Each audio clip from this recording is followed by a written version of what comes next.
Hi everyone, welcome back to my video. So today I'm really going through PSLE 2022 question number 33. So 33 is really about this concept called plant transport system.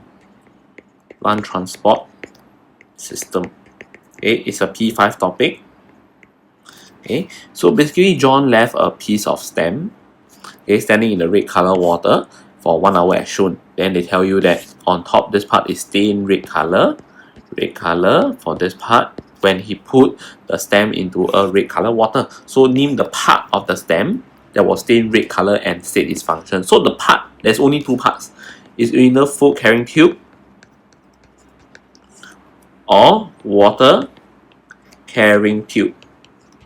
Okay, so since you put inside the red color water and then the top part of the stem gets stained red, right? This must be related to the water carrying tube. It must be the water carrying tube that gets stained red because the base of the stalk is actually absorbing the red color water and it transported all the way to the top part of the stem to make it red color. So it's really about water carrying tube, or sometimes you can call it xylem. Okay, both are fine. Okay, so transport water and mineral salts, okay, from the roots to all parts of the plant. So in a nutshell, you can think of it this way. So it will be something like this: roots, okay, to the stem, then to all parts of the plant. All parts of the plant. Okay, so it should be in this manner.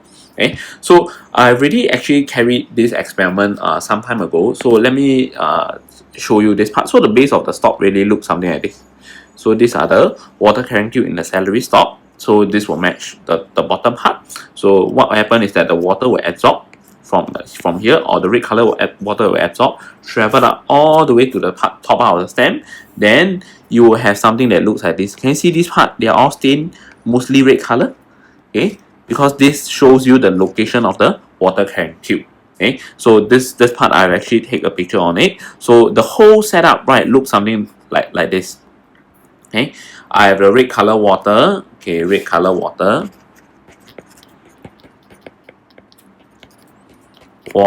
Then I put the two celery stalk, then I try to see this part that turns red. Okay, this is how the experiment looked like in a real life scenario.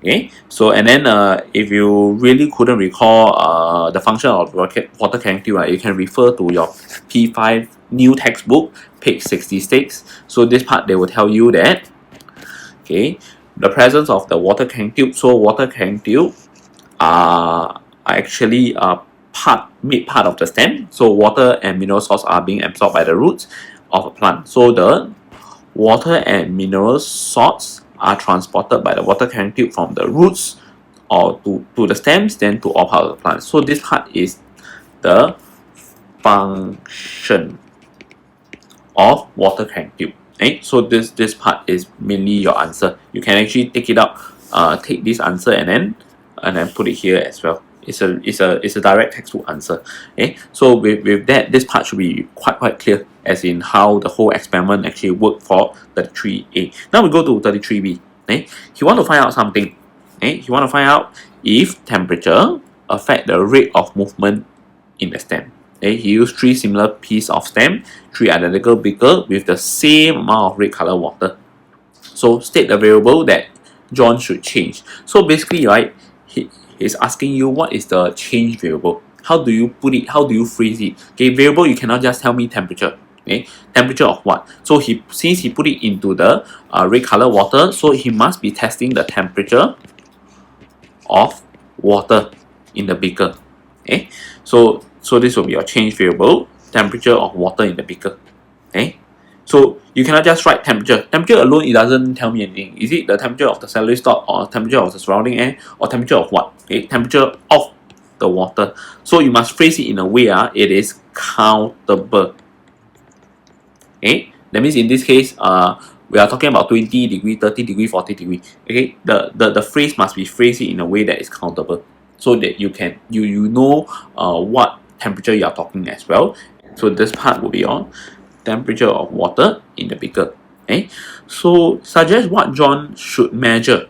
Okay, what should he measure in real life scenario to obtain the result? In this case, how do you quantify this, or rather how do you measure this rate of movement? How fast the water move up the stem? Okay? So basically how fast the red color water move up, how fast is a rate thing. So when it comes to rate, right, there's always two things. Okay? The distance in which the water travel, as well as the time. Okay? So some of you may have taken speed, or you have done speed in your math class, right? You know that, or speed is actually related to distance and time, or rather rate is also related to distance and time. So in this case, the distance is kind of fixed. Okay, so you need to more or less find the time. The time taken will tell you something. Okay, if the water move up within a shorter period of time, okay, as compared to the other two temperature, then you will know that that temperature alone will tell you that it must have caused the water to move up faster. Okay, so what he can do is really measure the time, measure or record the time taken for the top part of the stem to turn red color. I see how fast it turned red, because at first it must be this color. This is at first. Okay, this is at the end of the experiment. At the end, the top part of the celery stalk actually turned red. So you measure how fast, or rather in this case, you cannot.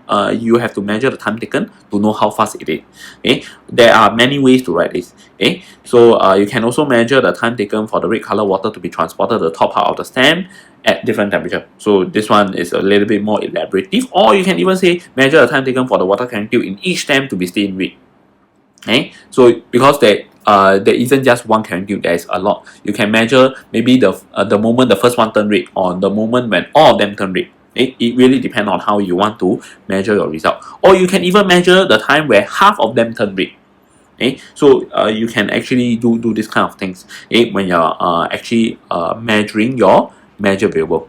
Okay, so in this case, what cannot be accepted? Okay, what kind of measurement cannot be accepted? So some of them, they will tell me that after a while, that because the water being absorbed, then there will be less water. Actually, we can check for differences in the amount of water at the start and at the end.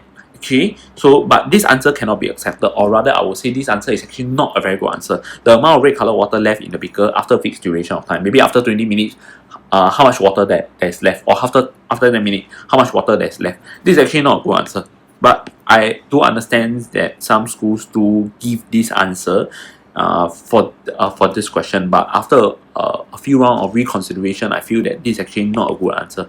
Okay, because why? Because over here, if you left, okay, maybe I just do it over here. If I left it in this scenario, then the water would have evaporated. So then the result that you obtain, right, because you're measuring the differences in water level, it will be affected by two things: the evaporation process. The second one will be the plant absorption. Okay, then you don't know which one is the one that's causing your changes in result. It could be the evaporation, could be the one that is causing the greater change in your result, or it could be the plant absorption. You really can't tell. And furthermore, if you are testing temperature, right? After testing temperature, then of course the one with the higher temperature will have evaporate faster, the water will drop faster, then your conclusion will be invalid, because the one with the higher temperature will always have less water. Then you always indicate that the water move up faster, which is kind of wrong, because in this case you know that it is greatly affected by evaporation. Okay, so in this case, this answer will not be accepted. Okay, and the reasoning is really because the water loss from the beaker could be result of evaporation rather than the plant's absorption. Furthermore, water at higher temperature will have less water at the end, right? The water at a higher temperature will always evaporate faster. Therefore, this will lead to invalid conclusion.